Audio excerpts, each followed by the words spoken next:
দেখ, পুজোয় প্রথম শুনেছিলাম কিনা মনে নেই, ঠিক, কিন্তু আশাবাদের গান, ভালো থাকার গান, ভালো করে বাঁচার গান, স্বপ্ন দেখার গান পুজোর 4টে দিনে রিলেটেবল নয় এমনটাও হতে পারে না। ঠিক। যার কিছু নেই সেও এই 4টে দিন চেষ্টা করে একটা নতুন জামা জোটানোর, একটু ভালো, একটু আনন্দে থাকার, বাঁচার। সেই আনন্দটাও হয়তো অনেকাংশে কষ্ট করে জোটাতে হয়। ফলত স্বপ্ন দেখার 4টে দিন, সেই অর্থে যদি বলিস, আমি শুনেছি সেদিন তুমি সাগরের ঢেউয়ে চেপে নীল জল দিগন্ত ছুঁয়ে এসেছো। গা, আমি শুনেছি সেদিন তুমি নোনাবালি তীর ধরে বহুদূর বহুদূর হেঁটে এসেছো। আমি কখনো যাইনি জলে, কখনো ভাসিনি নীলে, কখনো রাখিনি চোখ ডানা মেলা গান চিলে। আবার যেদিন তুমি সমুদ্র স্নানে যাবে, আমাকেও সাথে নিও, নেবে তো আমায়, বলো নেবে তো আমায়। আমি শুনেছি সেদিন নাকি তুমি তুমি তুমি মিলে তোমরা সদল বলে সভা করেছিলে, আর সেদিন তোমরা নাকি অনেক জটিল ধাঁধা, না বলা অনেক কথা কথা তুলেছিলে। কেন শুধু ছুটে ছুটে চলা, একে একে কথা বলা, নিজের জন্যে বাঁচা নিজেকে নিয়ে। যদি ভালোবাসা নাই থাকে, শুধু একা একা লাগে, কোথায় শান্তি পাবো, কোথায় গিয়ে, বলো কোথায় গিয়ে। নমস্কার, আপনারা দেখছেন হাউ দ্য ইন্ডিপেন্ডেন্ট মিডিয়া, সঙ্গে আমি সুমিত। আজকে রয়েছে আমাদের সঙ্গে এসএফআই রাজ্য সম্পাদক সৃজন ভট্টাচার্য। আজকে কোনো কিন্তু রাজনৈতিক আলোচনা নয়, একেবারে পুজোর মহড়ায়, একেবারে গানে গল্পে খোলামেলা সৃজনদাকে আমরা পেলাম। প্রচণ্ড ব্যস্ততা তার, এই সময়টুকুর মধ্যে বুক স্টল থাকে এবং নানা রকম নিজস্ব ব্যস্ততার মধ্যে আমাদের তার একটু মূল্যবান সময় আমরা পেয়েছি। সৃজনদা, হাউতে স্বাগত। তো আমাদের যে মনে হয় যে এই যে ছোটোবেলা থেকে যে মাইকে গান বাজা, তারপরে সেই এখন বাংলা ব্যান্ড, কোথাও রক, কোথাও হিন্দি মিউজিক, আর কোথাও সুফিয়ানা বাজছে। আমি বলছি আরও একটি বিষয় যে একচালা পুজো, পুজোর থেকে এই আজকের দিনে কর্পোরেটাইজ পুজো, সেই পুজো, আজকের যে সমাজে বিবর্তনটা দেখা যাচ্ছে, এই চিত্রটা তোমার কাছে কেমন? সুমিত, রাজনৈতিক প্রশ্ন, রাজনৈতিক গল্প করবে না বলে আসলে একটা খুব রাজনৈতিক প্রশ্নই তুমি করেছো। এই পরিবর্তনটা ভালো খারাপ বলার জায়গায় আমি নেই, কিন্তু আমার রাস্তায় বেরোলে এত রকম ব্যানার হোর্ডিংয়ের আধিক্য দেখে শঙ্খ ঘোষের সেই লাইন, আমি যদি খুব স্মৃতি বিশ্বাসঘাতকতা না করে, তোমার জন্য দাঁড়িয়ে আছি একলা হয়ে গলির কোণে, ভাবি আমার মুখ দেখাবো, মুখ ঢেকে যায় বিজ্ঞাপনে। পুজোর মুখ, উৎসবের মুখ, আনন্দের মুখ, সবটাই এখন বিজ্ঞাপনে ঢেকে যাচ্ছে। সময়ের সাথে সাথে, আমি যে কারণে বেশি আমি কঠিন কথায় যেতে চাই না, পুজোর আড্ডা, কিন্তু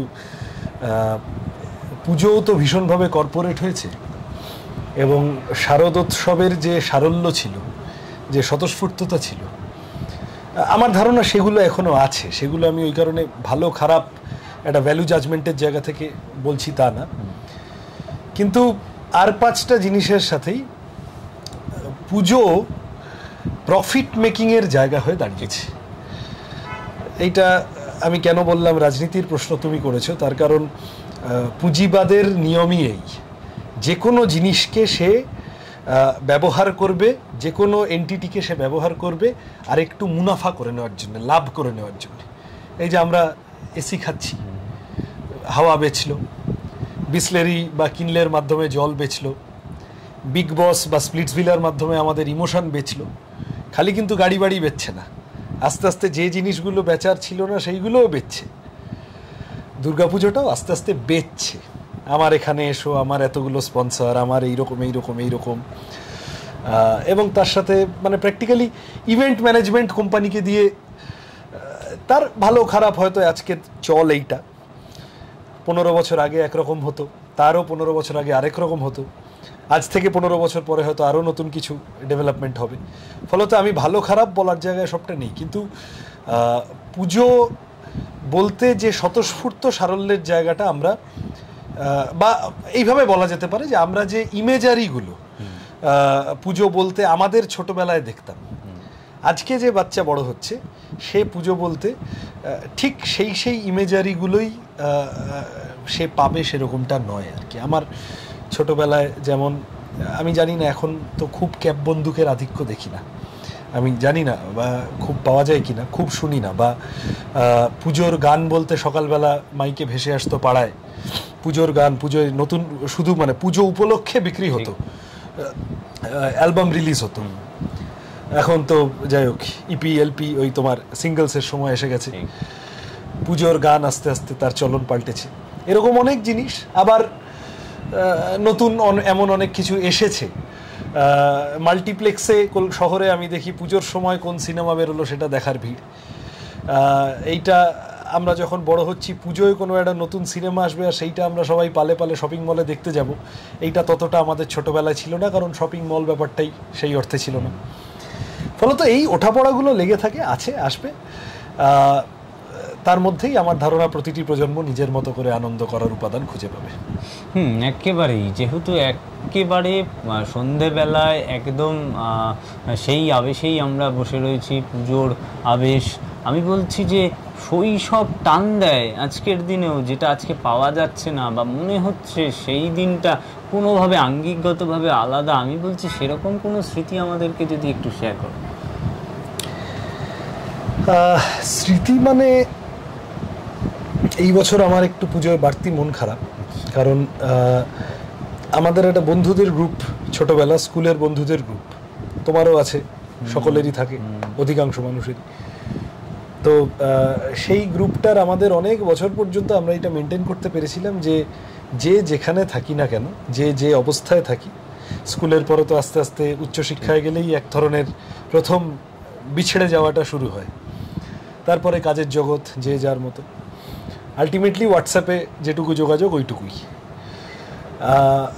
কিন্তু আমরা ষষ্ঠীর দিনটা একটা চেষ্টা করতাম গেট টুগেদার করার, এবং সবাই মিলে আড্ডা, পুরনো কথা, হই হট্টগোল।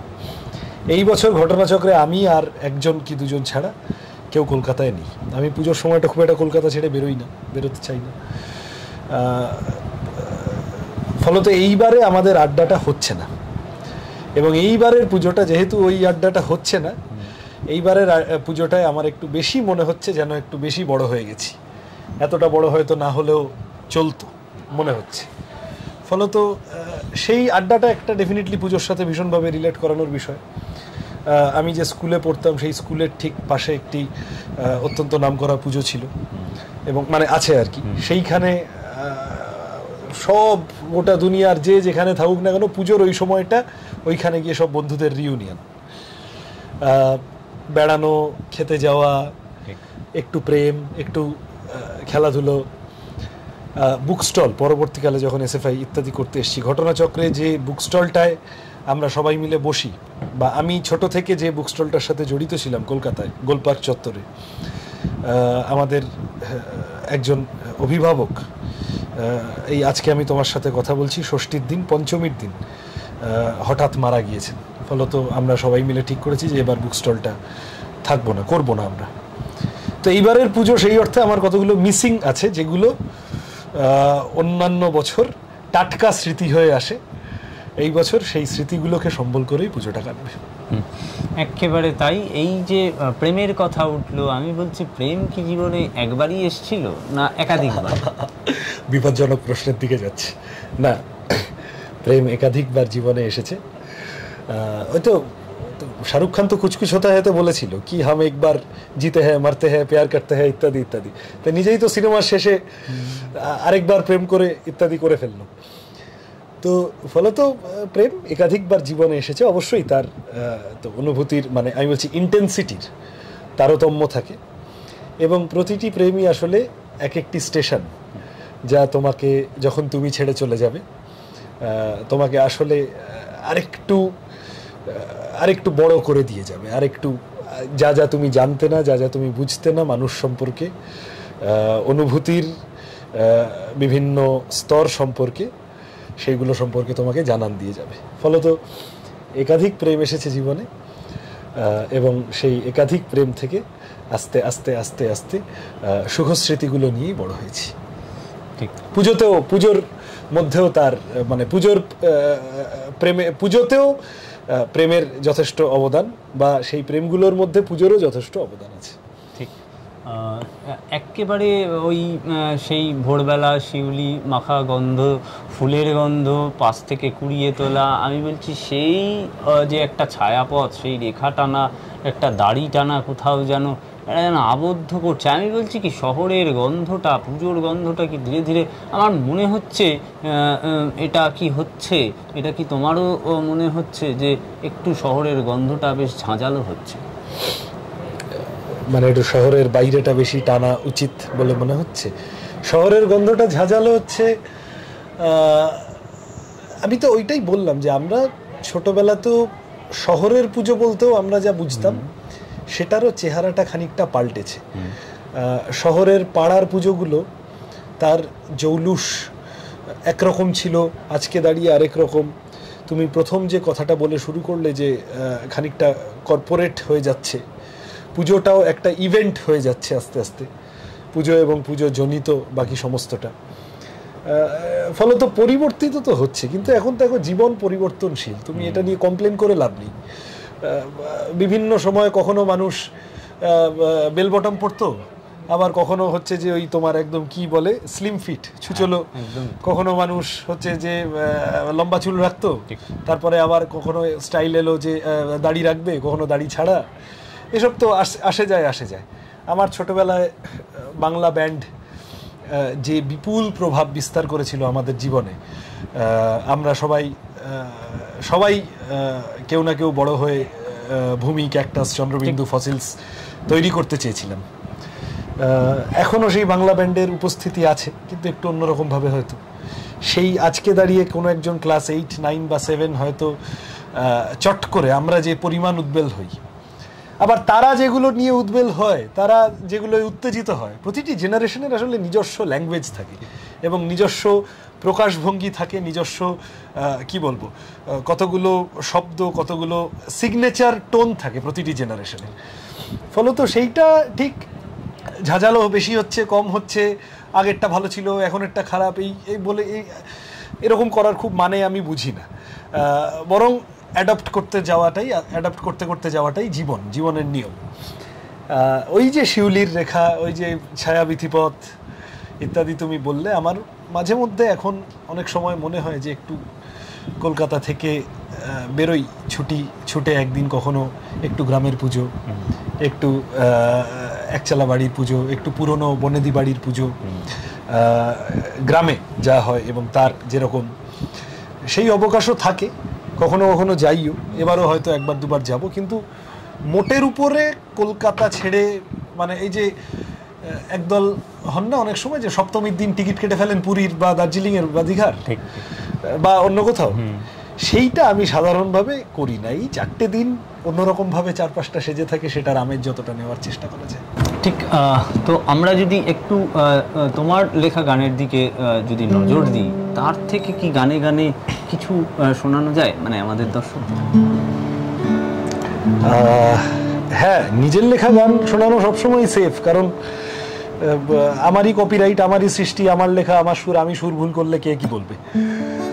তো যে গান গাইতে পারে না, সাধারণত কি হয়, গান লিখি যখন বা অতীতেও যখন লিখেছি, আমার এরকম কিছু বন্ধু আছে যাদেরকে আমি ফোন করি তৎক্ষণাৎ। তো আসলে মানে খুব মোমেন্টারি রাশ মনের মধ্যে, সেখান থেকে তো যে কোনো ধরনের সৃষ্টি বেরোয়।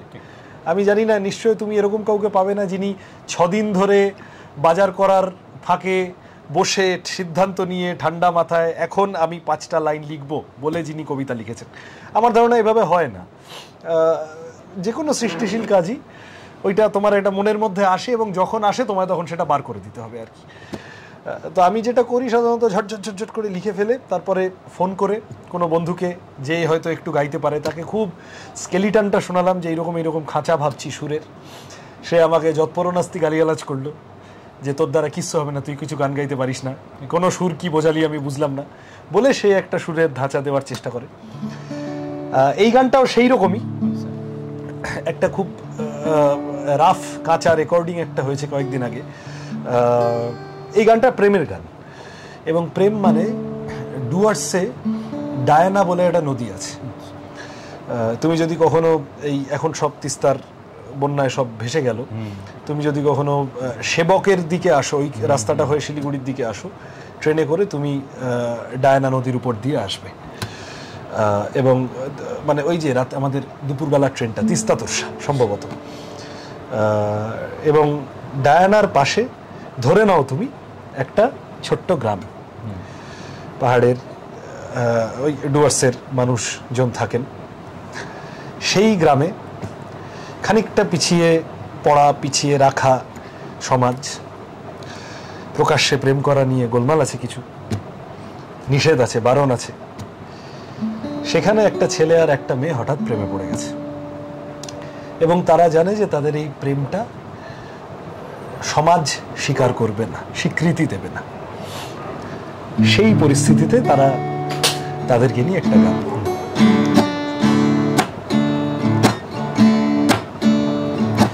বাড়ির সামনে ডায়না নদীর ধার, মেয়েটা একটু জেদি, ছেলেটা তো শান্তই, পাড়া পড়ে শীতে কানাকানি হবে দুজনে তো জানতই। ছোট্ট গ্রামের অলস সড়কে লুকোচুরি অভিশাপ, বাড়ির সামনে ডায়না নদীর ধার। ছেলেটার কাছে দেওয়ার মতন বিশেষ কিছুই নেই, রোজ রাত্রিরে পণ করে ফেলে এইবারে পালাবে। দূরের শহরে ঘুরছি কুটিরে এঁটে যাবে 4 হাত, গোপনীয়তার প্রহর ফুরলে আলো থালো মৌতাত। চোখে সে হারায় তার সবটুকু ধার বাকি, অসম্ভবের কল্পনা ছাড়া ভালোবাসা যায় নাকি। পরিচয়টুকু খুঁজে ফেরে মন আমার অন্তল বাড়ির সামনে ডায়না নদীর ধার। মেয়েটাকে জানে দিন গনে কিনা নিভে আসা আলোতেও, হাতে লেখা চিঠি ভালো থেকো মা আমাদের ভালো চেও। দুজনে সামলে নেব যাবে ঠিক দুবেলা দুমুঠো জুটে, শুরুতে একটু কষ্ট হলেও বলবো না মুখ ফুটে। অনেক দোটানা শেষে ঘর বাড়ি ছাড়লাম, এখানে কখনো দেবে না যে কেউ আমাদের কোনো নাম। সব আছে তবু কিছু নেই, সে যে দারুণ যন্ত্রণা। বাড়ির সামনে ডায়না নদীর ধার, বাড়ির সামনে ডায়না নদীর ধার। ছটফটে রাত যায়, তারপরে আসে ভোর, হেঁটে গেলে খালি পায়ে ব্যথা দেয় দুষ্টু নুড়ি পাথর। মেয়েটা বলে না কিছু, শুধু এসে পাশে বসে ছেলেটা। বরফ গললে জল বাড়ে ডায়না, বরফ গললে জল বাড়ে ডায়না, বরফ গললে জল বাড়ে ডায়না। যদি যদি দুটো দায়িত্ব তোমাকে দেওয়া হয়, যে একটা অর্গানাইজড একটা কোনো পুজোর দায়িত্ব হোক বা কোনো অর্গানাইজেশনের দায়িত্ব হোক, যেটা ওটা তুমি যেভাবে পারবে, আমি বলছি মিউজিকটাও তো একটা অর্গানাইজ করার ব্যাপার, আমি বলছি কোনটা ভালো পারবে? সবচেয়ে ভালো পারবো ফুটবল খেলতে, ওইটা ভালো পারতাম, তারপরে হলো না। সে তো আর বড় হওয়ার সময় অধিকাংশ স্বপ্নেরই যা হয় আর কি। গান বাজনার সাথে একটা তো যাকে কি বলবো, গান বাজনার সাথে একটা আত্মিকতা জুড়ে থাকা তো আছেই, সেটা থাকবেও। সেটাকে খুব ফর্মালাইজ না করলেও, সেটাকে খুব সংগঠিত চেহারা না দিলেও সেটা থাকবে। তবে লাল পতাকা ছাড়া জীবনে কোন কাজ করব, জীবনে কি করতে চাই, এই প্রশ্ন যদি কেউ কখনো করে, যেদিন মারা যাব শরীরের উপর একটা লাল পতাকা দেওয়া থাকবে, এর থেকে বড় আর কোনো স্বপ্ন দেখি না। মানুষের মুক্তির জন্য, গরিব মানুষের, নিপীড়িত মানুষের, লাঞ্ছিত বঞ্চিত মানুষের, যারা সমাজের 90% তাদের আরেকটু ভালো থাকার জন্য লড়াই করছি, কমিউনিস্ট পার্টি করছি, এই গর্ববোধটা আছে। এর থেকে ভালো কাজ, এর থেকে বড় কাজ বোধহয় পৃথিবীতে আর কিছু হয় না। সেই সব থেকে বড় কাজটা করছি। কেউ যদি গান বাজনা বা অন্য কিছু সাথে কাউন্টার পোজ করে জিজ্ঞাসা করে, আমি ডেফিনেটলি বলবো পৃথিবীর কোনো কাজের বিনিময়েই আমি লাল পতাকা বহন করার কাজটাকে ছোট করতে চাই না। আচ্ছা, একদম কানে বাজে এরকম মানে মানসিকতাতেও সমস্যা হতে পারে। আমি বলছি এটা খুব হয়, বেশ কিছু আমাদের বন্ধু বান্ধবী, তোমার কি ওরকম হয়? আমি বলছি বিষয়টা একদম বলছি, একটা পাড়া দিয়ে যাচ্ছ, এক ধরনের মাইকে গান বাজছে, আবার আরেকটু গতিপথ এগোনো গেল, যাত্রাপথ গন্তব্যের দিকে আরেক ধরনের গান। আমি বলছি যে পর পর আমি বলছি গান তো একটা মনন তৈরি করে সেই মুহূর্তে যাওয়ার সময়, তো সেই জায়গাটাতে দাঁড়িয়ে আবার একটা অন্য ধরনের। আমি বলছি এই যে তালটা কেটে যাওয়ার ব্যাপারটা, যে শোনে গান, আমি বলছি সেই জায়গাটা কি একটু ডিস্টার্ব হয়? তোমার কি সেরকম হয়? ভীষণ হয়। মানে দেখ, রাস্তা দিয়ে যেতে যেতে ওই জন্য সব থেকে ভালো কোনো গানই না শোনা, বা মানে শোনা ইন দ্য সেন্স কানে এলো কিন্তু মনে বেশি পৌঁছানোর খুব সুযোগ। আর এমনিতেই আজকাল আমি শুনছিলাম এইবারের পুজোয় খুব বেশি যারা শুনছিল তারাও বেশি গান শোনার চেষ্টা করবেন না, কারণ পশ্চিমবঙ্গ পুলিশের সমস্ত কিয়স্কগুলোতে আমি যা শুনেছি এবং সমস্ত সেন্টারগুলোতে আমাদের রাজ্যের মুখ্যমন্ত্রীর গানের সিডি পাঠানো হয়েছে। সেটার কি চেহারা হবে আমার খুব সন্দেহ আছে। ফলত ধর তুই খুব মন দিয়ে ভালোবেসে রবীন্দ্রনাথের একটা গান শুনছিস, 2 লাইন শুনলি, পরের সিগন্যালটাতেই তোর কথাঞ্জলি শুনতে হলো, হাম্বা কাম্বা রাম্বা শুনতে হলো, ন্যাচারালি তো গন্ডগোল হয়ে যাওয়া উচিত। রাস্তায় তুমি যেগুলো শোনো সেগুলো বেসিক্যালি তোমাকে কি বলবো, তোমার ভাবনার তন্তুগুলোকে খানিকক্ষণের জন্যে সচকিত করে দেয়, কিন্তু সেটা তোমাকে একেবারে অবগাহন করার, ডুবিয়ে ফেলার ক্ষমতা রাখে বলে আমার মনে হয় না। সেটার জন্য তোমাকে ঠান্ডা মাথায় বসে ধীরে চুপচাপ গান শুনতে হবে। সেইটা ঠিক রাস্তায় যেতে যেতে হয় বলে আমার আই ডোন্ট থিঙ্ক হয় না। ঠিক। তবে এটা বিলক্ষণ হয় যে একদিন সকালবেলা রাস্তায় বেরোলাম, কোথাও রেডিওতে হয়তো একটা গান এলো, মানে গান ভেসে গান শুনলাম, 1 লাইন 2 লাইন শুনলাম। ঠিক। সারাদিন যে পরিবেশেই থাকি না কেন, যে পরিস্থিতিতে যে কাজই করি না কেন, মনের মধ্যে ওই যে সকাল 8টায় গানটা শুনলাম, শোনো কোনো একদিন আকাশ বাতাস জুড়ে রিমঝিম, ওই চললো। এবার সেই দিন হয়তো পুলিশের সাথে মারপিট করছি, সেদিন হয়তো অর্গানাইজেশন ভিতরে কোনো একটা প্রচণ্ড গুরুত্বপূর্ণ মিটিং করছি, সেদিন হয়তো বাড়ির লোকের সাথে কোথাও বাজার করতে বেরিয়েছি, সেদিন হয়তো মাছের বাজারে খুব দরাদরি করেছি, মাথার মধ্যে সেই আমার খাঁচার পাখি চন্দনা বাজতে থাকলো। এইটা হয়, সেটা আমার ধারণা সকলেরই হয়। ছোটবেলায় নিজের বাড়ির কোনো স্মৃতি মনে পড়ে যা পুজোকে রিলেট করে, আর খুব সেটা আজকের দিনে টান দেয়, স্মৃতির টানের কথা বলছি। সপ্তমী আমার ঠাকুমার জন্মদিন, সেই দিনটা আমরা বাড়িতে একসাথে আত্মীয় স্বজন সবাই আসতেন এবং বাড়িতে একটা গেট টুগেদারের পরিবেশ হতো। মা যতদিন বেঁচে ছিলেন, সুস্থ ছিলেন, পুজোর সময় মায়ের সাথে এখানে ওখানে যাওয়া সেগুলো ছিল। বড় হলে বাবার সাথে তো একটু খানিকটা বন্ধুত্ব হয়ে যায়, সেটা ঠিক তখন আর মানে আমি আর বাবা খানিকটা প্যারালাল, সেটা ঠিক আরেকজনের হাত ধরে যাওয়ার গল্পটা, সেইটা মা বাবার সাথে ছোটবেলাতেই খানিকটা থাকে। দাদু দিদা, মানে আমি একটুখানি আমি পরিবার এবং পরিবারের অনুষঙ্গটাকে যত পুজো বড় হচ্ছি তত মিস করি। তুমি যে বাড়ির কথা বললে, আমি একটু আগে তোমায় বন্ধুদের আড্ডা বলছিলাম, ঠিক। মানে ছোটবেলার ইমিডিয়েট যে পরিচয়ের বৃত্তটা ছিল আমার পরিবার, আমার ঘনিষ্ঠ বন্ধুবৃত্ত, ছোটবেলার বন্ধুরা, ছোটবেলার স্মৃতিরা, ছোটবেলার পাড়াটা, ছোটবেলার রাস্তাটা, ছোটবেলার গানগুলো, ছোটবেলার ক্যাব বন্দুকটা, ছোটবেলার জামাটা, ছোটবেলার ডাকের সাজটা, একচালাটা, ঢাক, ঢাকের সাথে বা ভাসানের নাচটা, এই সমস্তটা আস্তে আস্তে তোমার আর আমার কাছাকাছি বয়স, তুইও এটা বুঝিস যে বয়সের সাথে সাথে মানুষের পিছন দিকে তাকানো খানিকটা বাড়ে। আরও বড় যখন হয়ে যাব, এখন যিনি শুনছেন তার বয়স যদি 55 হয়, তিনি তো শুনে ভাববেন যে এই তো বাচ্চা ছেলে এত পাকা পাকা কথা বলছে। এখন যেরকম 16 বছর বয়সটাকে পিছন ফিরে দেখলে মনে হয় যে কত কি ছেড়ে এলাম, আরও যেদিন বড় হব সেদিন হয়তো 30 বছর বয়সটাকে দেখে মনে হবে সুমিতের সাথে আড্ডাটা তো আর হয় না। ফলত সেগুলো থাকবে লেগে। আমি পরিবারকে খুব মিস করি, পরিবারের সাথে ছোটবেলাটা। ঠিক ওই ছোটবেলায় বাজা কোনো গান যদি আমরা একটু শুনতে পাই যেটা তখন ভালো লাগতো, আমি বলছি যে একদম সাধারণ গাওয়া। ছোটবেলায় বাজা গান, ছোটবেলায় বাজা গান, ছোটবেলায় বাজা গান,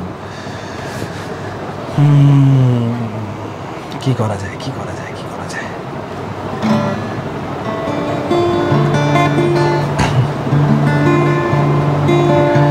ঠিক আনন্দের গান না, তবে আমার ছোটবেলাতেই শোনা, এবং আমি যদি খুব ভুল না বলি, কোনো একটা পুজোয় কোনো এক বন্ধুর বাড়িতে প্রথমবার শোনা।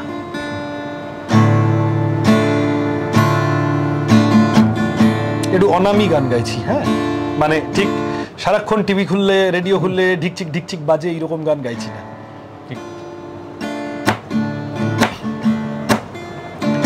আকাশে ছড়ানো মেঘের কাছাকাছি দেখা যায় তোমাদের বাড়ি,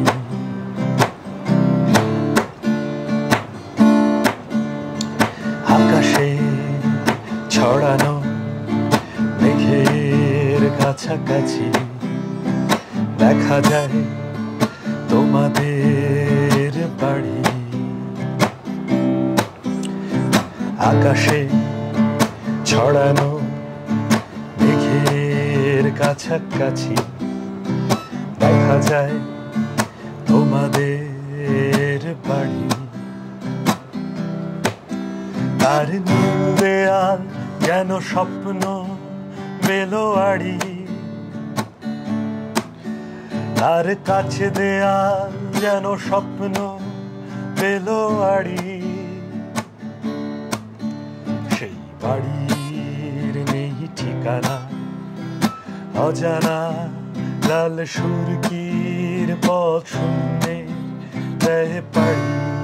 পুজো আসে, পুজোটা চলে যায়, আমি বলছি একেবারে দশমীর দিন সে মন খারাপ করা, আমি বলছি সেই মন খারাপের তো একটা ধরন থাকে, সেটা বয়স অনুযায়ী এক এক রকম হয়। তুমি একটু আগেই বয়সের কথা বলছিলে যে যার যার বয়সে অনুভূতিটা, ভাবনা চিন্তাটা, স্তরটা আলাদা। আমি একটু যদি জুনিয়রদের কথাও ভাবি, আবার তড়িঘড়ি বই খাতা বার করার দিন আসছে, এটা ভাবলে কেমন একটা মনে হয় যে কালকে থেকে আবার সেই স্কুলটা। আমি বলছি এটা কেমন, মানে এই বিষয়টা একটু ব্যাখ্যা এবং গান দিয়ে আমরা আজকের অনুষ্ঠান শেষ করব।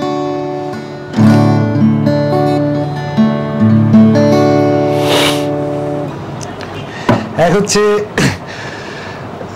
এই একটি বিষয় আমার ছাত্র না হওয়ার, মানে ধর আমি বলছি আমি তো খুব অল্প বয়সে এসএফআই এর রাজ্য সম্পাদকের দায়িত্ব পেয়েছিলাম, ঠিক আমার আরেকটু পড়াশোনা, প্রথাগত পড়াশোনা আরেকটু করার ইচ্ছা ছিল। যে পরিমাণ ব্যস্ততার মধ্যে ঢুকে পড়লাম, চেষ্টাও করেছি তারপরে 2-4 বার, কিন্তু দেখলাম যে মানে প্রথাগত পড়াশোনার জন্য যে সময় দিতে হয়, যে মেন্টাল ইনভলভমেন্ট লাগে, সেটা ঠিক এই কাজের সাথে আমি পেরে উঠছি না। অন্য কেউ পারতে পারে, আমি সবটা পেরে উঠছি না। ফলত আস্তে আস্তে প্রথাগত পড়াশোনার ইচ্ছেটা মনের মধ্যে একটু চেপে রাখতে হলো। এই একটি বিষয় আমার, এই একটি সময়, যখন গরমের ছুটি শেষ হয় আর যখন পুজোর ছুটি শেষ হয়, আমি বাচ্চাদের দিকে তাকাই আর দেখে আমার মনে হয় ভাগ্যিস আমি আর ছাত্র নেই। এই একটি সময়, পরীক্ষার সময়গুলোতেও কাউকে খুব তার আগে পড়তে বসলে আমার খুব যে আমার মনে হচ্ছে ঠিক আছে আমিও যদি একটু পড়াশোনা করে নিতাম, এই তাহলে পরীক্ষার আগের রাত্রেই তো পড়তাম, না হলে তো পড়তাম না, 2-3 দিন আগেই পড়তাম। কিন্তু এই যে তোমার একটা আনন্দের রেস, সেটা তো একটা অ্যাব্রাপ্ট ব্রেক, যে তুমি দুম করে আবার পরের দিন তোমার রুটিনে ঢুকতে হচ্ছে, সেটা তো সেটা ছোটবেলা সেটা নিয়ে খুবই মনের মধ্যে গজ গজ থাকতো। যে বেশ দিব্যি স্কুলে যাচ্ছি, স্কুলেও যদি বেশ একটা পুজো পুজো ভাব হতো, দুটো ফুচকা স্টল থাকতো, একটু যদি আড্ডার জায়গা থাকতো, সেইটা বড় হয়ে ডেফিনেটলি। তবে বড় হওয়ার আবার ওই রবীন্দ্রনাথ লিখেছিলেন না, অনাদর একটি মস্ত স্বাধীনতা, আমরা এখন সব অনাদরের স্বাধীনতার মধ্যে আছি। এইটা এই এতক্ষণ আমি মন খারাপ, পুরোনো দিন, ছোটবেলা এইগুলো বলছিলাম। এই একটি বিষয় বড় হওয়ার সুবিধা হয়েছে যে এখন পুজোর ছুটির পরে আর স্কুলে যেতে হয় না।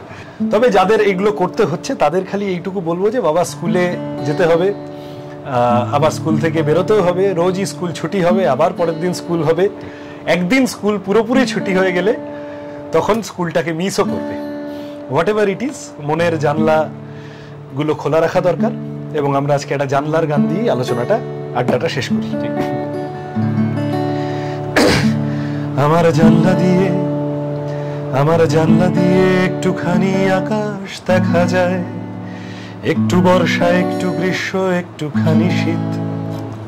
সেই একটুখানি চৌকো ছবি আঁকড়ে ধরে রেখে জানলা দিয়ে আমার পৃথিবী। সেই পৃথিবীতে বিকেলের রং হেমন্তে হলুদ, সেই পৃথিবীতে পাশের বাড়ির কান্না শোনা যায়। পৃথিবীটা বড়ই ছোট আমার জানালায়, জানলা দিয়ে আমার পৃথিবী। সেই পৃথিবীতে বাঁচবো বলেই যুদ্ধ করি রোজ, একটুখানি বাঁচার জন্য হাজার আপোষ। সেই পৃথিবীর নাম কলকাতা কি ভারত জানি না, তুমি তোমার পৃথিবীর নামটা জানো কি? তুমি বলবে আমার বেনিয়া পুকুর তোমার বেহালা, গন্ডি কেটে দেখিয়ে দেবে পশ্চিম বাংলা। হয়তো কেরালার আকাশ আর একটু বেশি নীল, সেটাও কি নয় আমার পৃথিবী। আমার